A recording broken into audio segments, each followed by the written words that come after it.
안녕하세요. 크립토TV입니다. 오늘은 그동안 잠잠했었던 블랙락이 드디어 움직이는 정황을 파헤쳐 보도록 하겠습니다. 최근에 실적 시즌이었죠. 그래서 2분기에 어마무시한 실적 발표와 함께 정말 오랜만에 CNBC에 출연한 레리 핑크 형님을 조금 다뤄보도록 하겠습니다. 중요한 내용이 많이 나왔는데요. 일단 CNBC의 스쿼트 온 더 스트리트라는 프로그램에 나왔었고요. 가장 왼쪽이 레리 핑크고 가운데 짐 크레이머도 보이죠. 그리고 오른쪽에 손을 내밀고 계신 분이 데이빗 페이버라는 앵커입니다. 이분이랑 많은 얘기를 나눴는데 아쉽게도 코인 얘기를 많이 하진 않았어요. 그렇지만 핵심을 좀 짚어보도록 하겠습니다. 일단 이 영상의 제목이 가장 아래에 노랗게 제가 넣어봤는데요. 레리 핑크가 했던 얘기입니다. 나는 정말 불리시하다. 앞으로 향후 1년간 전반적인 시장이 굉장히 낙관적이고 긍정적이고 많이 올라갈 것이다. 이게 타이틀로 뽑힐 만큼 레리 핑크는 현재 긍정적인 시각을 갖고 있다. 뭐 코인이 포함됐다라고 보입니다. 하나하나 일단 핵심만 얘기를 해보면요. 실적 시즌이다 보니까 운용자산 얘기가 나왔는데, 야, 이게 15.3조 원도 많은데요. 블랙락은 무려 15.3조 달러, 한 2.3경원 정도를 굴린다라고 합니다. 이게 1경원을 넘었던 데가 엊그제 같은데 벌써 2배가 넘어버렸고요. 이게 잘 감이 안 오는데요. 한국의 GDP의 8배에 육박하는 규모다. 그러니까 레리 핑크가 정말 힘이 있다라고 얘기를 하는 것 같아요. 그리고 영업이익률도 정말 인정사정 없습니다. 무려 45.9%가 나왔는데요. 이게 5년 만에 최고치를 기록했다. 반대로 얘기하면 21년도 불장에 찍었던 그 수준의 영업이익률이 나온다. 비록 코인 쪽으로는 운용자산이나 이런 게 좀 줄어들었죠. 가격이 떨어져서. 근데 그 외적으로 어마어마하게 지금 불장이기 때문에 돈을 많이 벌고 있다라고 합니다. 요건 좀 TMI이긴 한데 오른쪽에 데이빗 앵커가 이런 질문을 했었다라고 하는데 제가 이걸 왜 알아봤냐면요. 코인 부분이 별로 없어요. 그리고 코인 얘기를 할 분위기도 아니죠. 근데 제가 궁금했던 건 코인에 관한 질문을 해서 레리 핑크가 대답을 한 것인지 아니면 질문도 안 했는데 레리 핑크가 답을 한 것인지. 왜냐하면 질문을 했는데 답을 하면 본전이겠죠. 물어본 걸 대답한 거니까. 근데 물어보지도 않았는데 뭔가 코인을 얘기했다면 코인 얘기 정말 하고 싶었구나. 이런 제가 궁금증을 안고 CNBC를 한번 다 돌려봤는데요. 코인으로 물어본 게 아니었어요. 자, 데이빗이란 앵커가 이렇게 시작을 하더라고요. 자, 매일 아침 내가 출근을 해서 코스피를 체크를 한다. 코스피 영상이 계속 띄워져 있었어요. 이 대화를 할 때. 코스피 체크하는데, 야, 이거 정말 매일 6에서 9%, 큰 코스피 지수가 막 왔다리 갔다리 하는 게 난리도 아니더라. 이거 좀 비정상인 것 같다. 이렇게 얘기를 하면서 코스피의 레버리지에 대해서 어떻게 생각하십니까? 라고 레리 핑크에 물어봤습니다. 그러니까 코인을 얘기한 게 일절 없었습니다. 물어봐도 코스피의 레버리지에 대해 물어봤다. 근데 이렇게 물어볼 만하죠. 제가 최근에 돌아다니는 걸 가져와 봤는데요.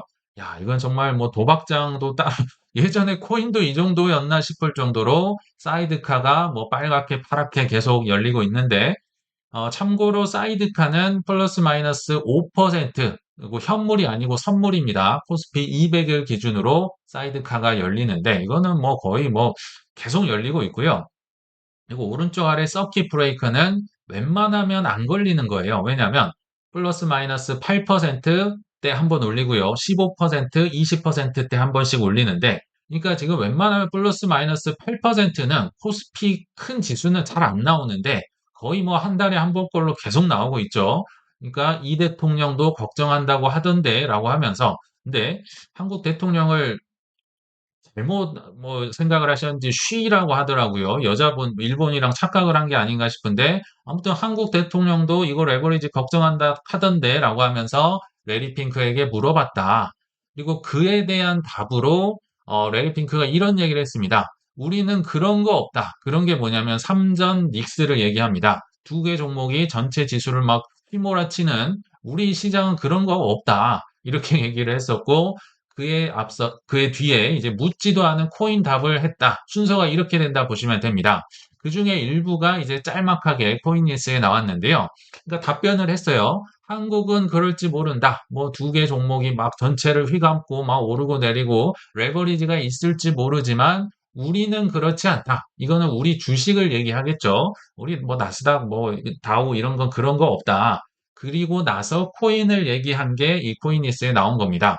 코인은 레버리지 시장이 지금 예전에 내가 좀 걱정을 했었다. 레버리지가 잔뜩 끼어 있었는데 지금은 그게 다 청산이 돼서 과도한 레버리지에 대한 더 이상은 우려를 하지 않는다. 많이 청산이 돼서 상당히 안정됐다.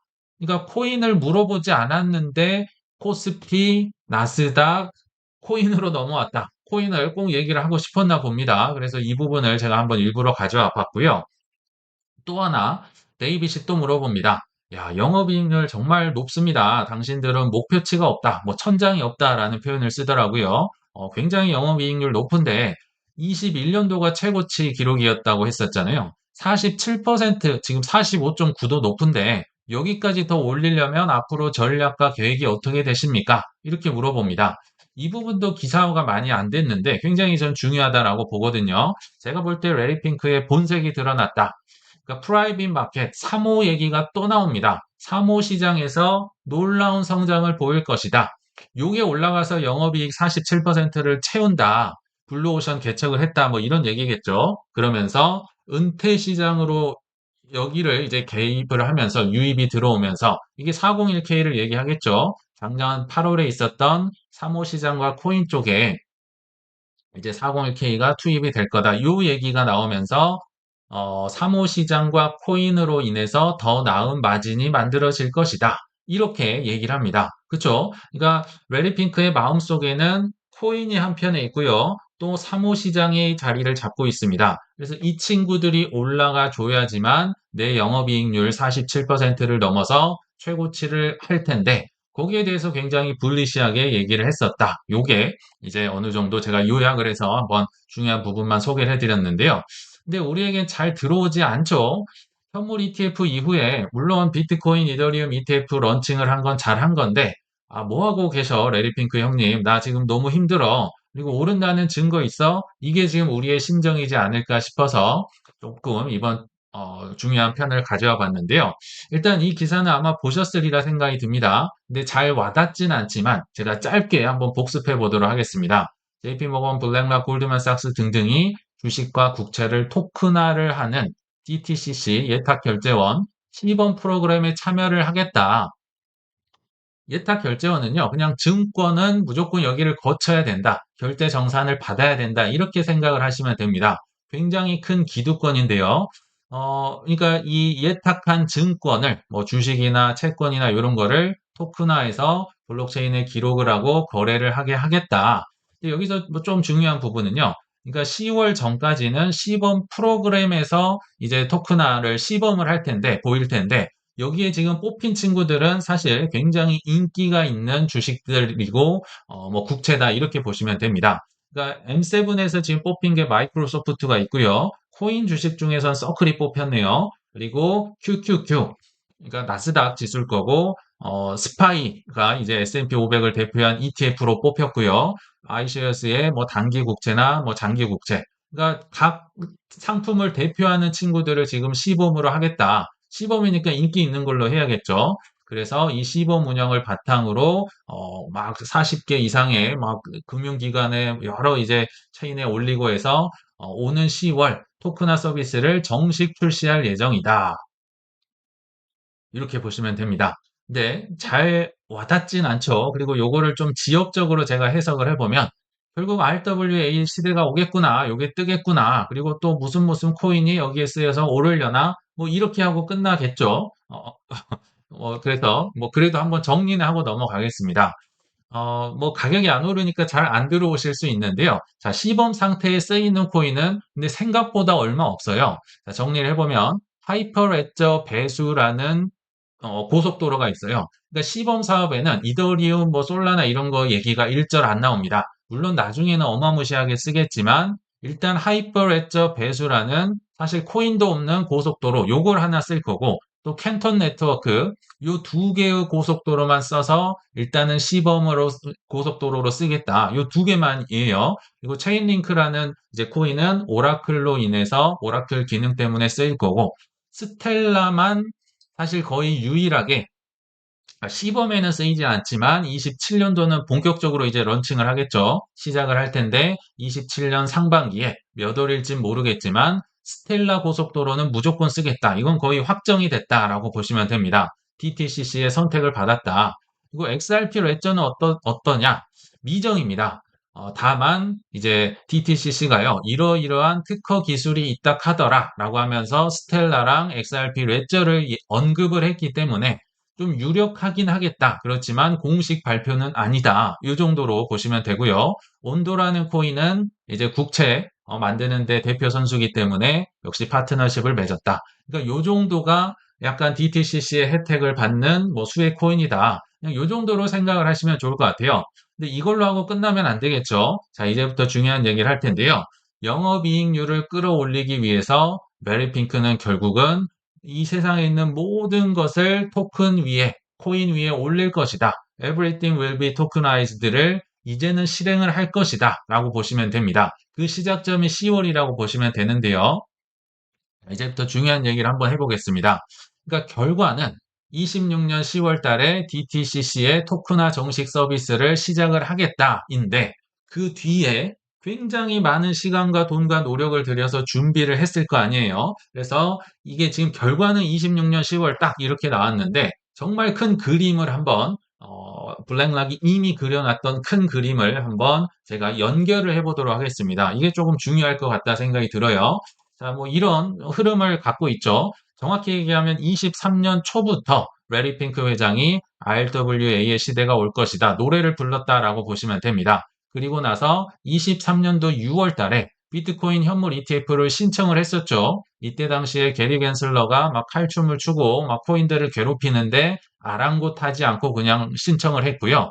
그리고 24년 1월 달에 비트코인 현물 ETF가 정말 10년이 넘은 수건 산업을 이뤘는데 여기까지는 알고 계시죠? 근데 그 사이에 제가 네모를 쳐놓은 게 있습니다. 그러니까 레리 핑크가 RWA 시대를 위해서 얼마나 많은 돈을 썼는지를 잘 언론에 공개되지 않은 걸 오늘 좀 말씀을 드려보려고 합니다. 24년 1월 달에 GIP라는 회사를 인수를 했고요. 24년 10월 달에 인수가 완료됐다.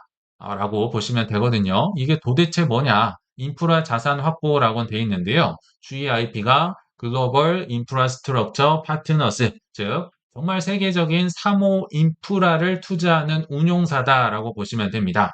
3호, 그러니까 상장된 게 아니에요. 인프라는 뭡니까? 뭐 공항, 항만, 데이터 센터, 전력 시설 이런 큰 인프라를 투자를 하는 굉장히 큰 세계적인 회사를 블랙락이 인수를 해버렸습니다. 꽤 비쌉니다. 그때 당시 125억 달러 정도 했으니까 무려 18조 원이 넘는 엄청난 돈을 들여서 GIP라는 회사를 샀다. 3호 인프라거든요. 왜 샀을까요? 도대체 왜 샀냐? 굉장히 블랙락의 치밀한 현명한 계획이 보이는데요. 자, 이거를 삼으로써 레리 핑크는 최소한 두 번 큰 돈은 구조를 가져가게 됩니다. 짭짤한 수익을 거둘 텐데요. 일단 첫 번째는 이거 자체가 인프라죠. AI 인프라에 투자를 하는 효과를 거둡니다. 지금 뭐 AI 시대에 데이터 센터에 뭐에 짓는다고 해서 뭐 철도 주식도 올라가고 전력 주식 올라가고 난리도 아니죠. 근데 이거를 24년 1월 달에 인수를 발표해서 인수를 해버립니다. 얼마나 많은 수익을 거뒀을까요? 데이터 센터, 전력 시설, 뭐 철도 뭐 해가지고 아마도 이미 짭짤한 수익을 거두지 않았을까라는 생각이 듭니다. 자, 여기서 끝이 아니에요. 자, 두 번째로 또 활용하기 위해서, 돈을 벌기 위해서 데이터 센터 하나만 예로 들어보겠습니다. 지금 엄청나게 많은 이제 데이터 센터를 아마 갖고 있을 텐데, 두 번째로 이 데이터 센터는 3호 인프라 투자 운영사를 인수를 했기 때문에 사모님들만 살 수 있겠죠. 공개적으로 상장된 곳이 아닙니다. 그래서 사모님들만 일단은 투자를 해서 돈을 받아놨어요. 근데 금융회사들 특징이 뭡니까? 부동산이든 뭐든 받아놓고 가만히 있는 게 좋을까요? 아니면 쪼개서 팔고 뭐 나눠서 팔고 이걸 또 돌리는 게 좋을까요?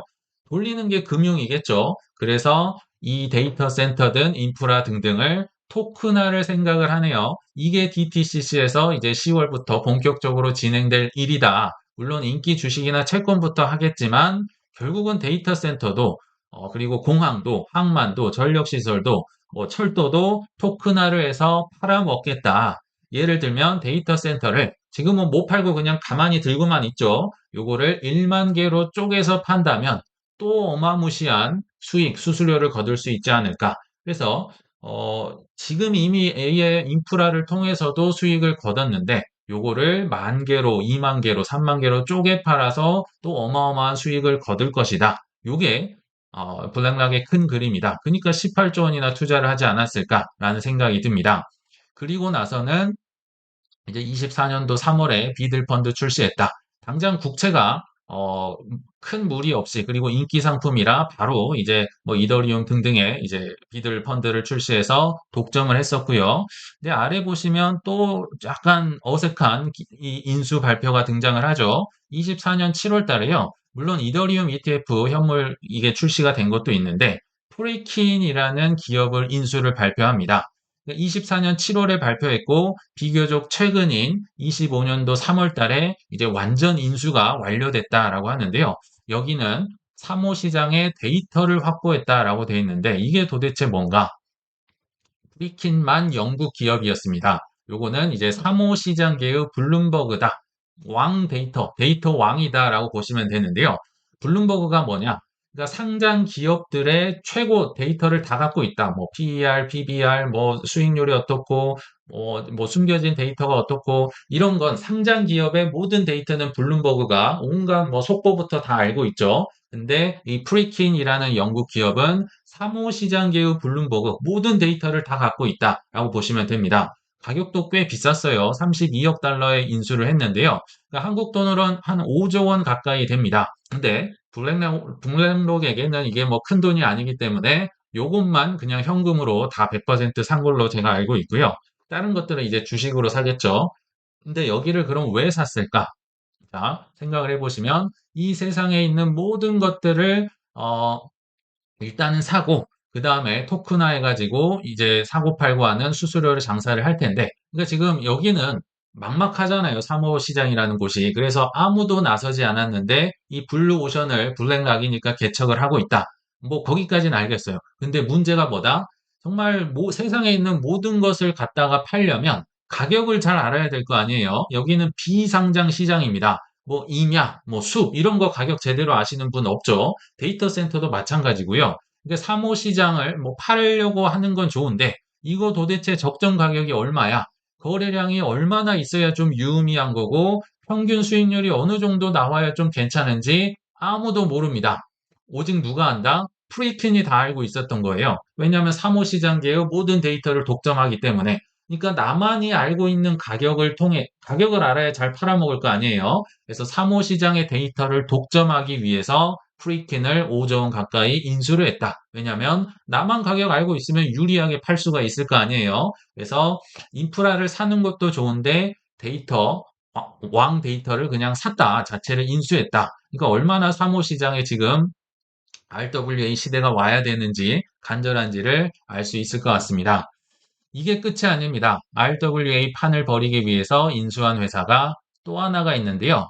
일단 24년도 7월 달에 이더리움 현물 ETF가 출시가 됐죠. 왜냐하면 비트코인 위에 모든 걸 올릴 수는 없잖아요. 너무 느리기 때문에 그래도 뭐 느리지만 레이어 2도 있고 많은 사람들이 쓰는 경부고속도로인 이더리움 ETF까지는 일단 출시를 했어요. 그리고 나서 어떤 기업을 인수했냐면 요거는 정말 최근입니다. 그러니까 인수 발표는 재작년에 했을 텐데 인수 완료는 25년 7월 1일자로 HPS라는 회사를 인수를 했습니다. 여기도 사모입니다. 사모 대출 시장을 굉장히 비싼 가격에 모셨는데요. HPS 인베스트먼트 파트너스가 역시 세계적인 사모 대출 운용사다. 이것도 이제 미국 기업이라고 보시면 되는데요. 사모 대출 이게 무슨 얘기냐? 그러니까 은행 대신해서 원래는 은행에 가서 기업들이 돈을 대출을 받아야 되잖아요. 근데 은행 대신 내가 사모 대출을 해준다는 겁니다. 그냥 프라이빗하게 내가 해줄게. 왜냐하면 중소기업들이 은행에 갔는데 너는 뭐 담보가 없고 뭐 손실이 많고 뭐 기술이 별거 없다고 해서 JP모건 같은 데서 안 빌려줘요. 근데 HPS가 이제는 블랙락의 회사가 됐죠. 그러니까 블랙락한테 갔더니 조금 이자는 더 받을 수 있는데 내가 빌려줄게. 그 기업이 돈을 빌려주고 이자를 받는 겁니다. 블랙락이 돈놀이를 한다. 그러니까 JP모건이 얼마나 블랙락이 싫겠습니까? 그래서 이 사모펀드든 사모대출이든 이 경쟁자가 나타나서 내 손님들 다 데려가니까 JP모건이 이걸 바퀴벌레라고 했었죠. 이 사모 애들 다 망해버려라 라고 했던 게 그 이유다. 그러니까 블랙락이 지금 돈놀이를 하는데요. 심지어 굉장히 짭짤합니다. 지금도 이 수익률이요. 8%에서 한 15%까지 이 평균 수익률을 걷고 있다고 해요. 왜냐하면 은행보다 돈 이자 좀 더 줘야 될 거 아니에요. 그래서 요게 지금 짭짤한 현재, 그러니까 지금도 수익률이 좋고요. 또 하나 이게 잘 나가는 이유가 블랙락이 아까 데이터 센터다 뭐다 인프라 이쪽 많이 샀다고 했었죠. 그리고 지금도 AI 데이터 센터를 짓는다고 난리도 아닙니다. 자, 근데 기업들의 특징이 있죠. 데이터 센터를 지을 때 내 돈으로 지을까요? 남의 돈으로 지을까요? 이게 다 남의 돈으로 지었다는 겁니다. 즉 AI 기업들이 데이터 센터든 뭐 전력 센터든 지으려고 할 때 블랙락에게 이 사모 대출을 굉장히 많이 받아서 여기서도 또 매출이 많이 나왔다고 해요. 그러니까 여기까지만 해도 사실 블랙락은 본전을 뽑고도 남았으리라 생각이 듭니다. 이게 무려 이것도 17.7조 원 정도의 투자를 해서 인수를 했거든요. 여기까지만 해도 잘했는데 그 다음 계획이 뭘까요? 이렇게 하고도 끝이 아니다. 제대로 정말 월드와이드하게 돈놀이 해보자. 요것도 역시 토큰화가 되어야만 가능합니다. 그러니까 대출 채권이 있을 거 아니에요. 뭐 수백 개, 수천 개 기업들이 이제 블랙락에게 대출 장부에 이제 빚쟁이로 들어가 있겠죠. 근데 요거를 가만히 들고 있자니 또 뭔가 아까운 거예요. 이 대출 채권 장부를 토큰화 해가지고 쪼개면, 그러니까 여기서 약간 서프라임 모기지 사태, 금융위기 때 뭐 CDO니 뭐 해가지고 요거 나눠서 팔았던 거 그거랑 비슷하게 됩니다. 토큰화를 한다면 이 커다란 하나의 대출 채권을 기관이나 연기금이나 개인들에게 나눠서 팔 수가 있겠네요. 그렇죠? 그렇기 때문에 토큰화 시대가 와야 된다. 지금 사모 대출도 샀고 인프라도 샀고 데이터 기업까지 샀다. 엄청난 돈을 40조 원을 쓴 겁니다. 그러니까 반대로 얘기하면요. RWA 토큰화 시대가 안 오면 블랙락은 지금 제가 얘기한 세 개 기업 이거 말고도 많이 있겠죠. 40조 원을 헛돈을 쓴 거나 다름없다. 그러니까 블랙락 입장에서는 반드시 RWA 시대가 오도록 관철을 시켜야 된다. 이렇게 이해를 하시면 좋을 것 같습니다. 정말 돈 많이 쓴 것 같죠? 그리고 그 다음이 아까 우리가 이제 봤었던 DTCC의 토큰화 결제 인프라가 확대가 되고 뭐 시범 사업을 통해서 이제 10월부터는 정식적으로 인기 있는 주식이랑 국채부터 한번 개시를 하겠다. 여기서 끝일까요? 아니요. 인기 있는 주식 국채는 사실 원래부터 잘 팔렸고요. 결과적으로는 뭐 사모펀드든 이런 것들 본인이 인프라 사놓은 거를 뭐 사모대출 이런 걸 아마 팔려고 본색이 드러날 것이다. 근데 거기에 필요한 게 코인이기 때문에 뭐 이더리움이든 이제 그 세상에 있는 모든 걸 올라가는데 얼마나 많은 고속도로가 필요할까요? 그래서 이더리움, 솔라나 뭐 이제 아발란체 등등이 어마어마하게 팔릴 것이다. 수수료 장사를 할 것이다. 라는 생각이 듭니다. 그리고 나서 계획이 뭡니까?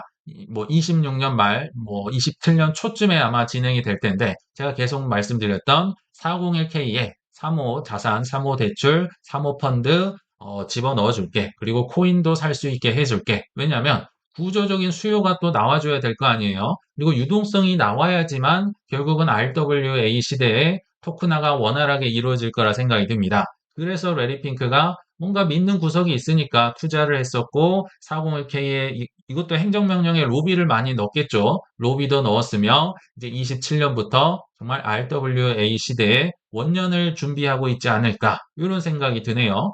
여러분들은 어떻게 생각하실지 모르겠지만 행동으로 보면 야, 이 블랙락만 해도 돈도 시간도 많이 넣으면서 인내심 있게 기다리고 있구나 이런 생각이 듭니다.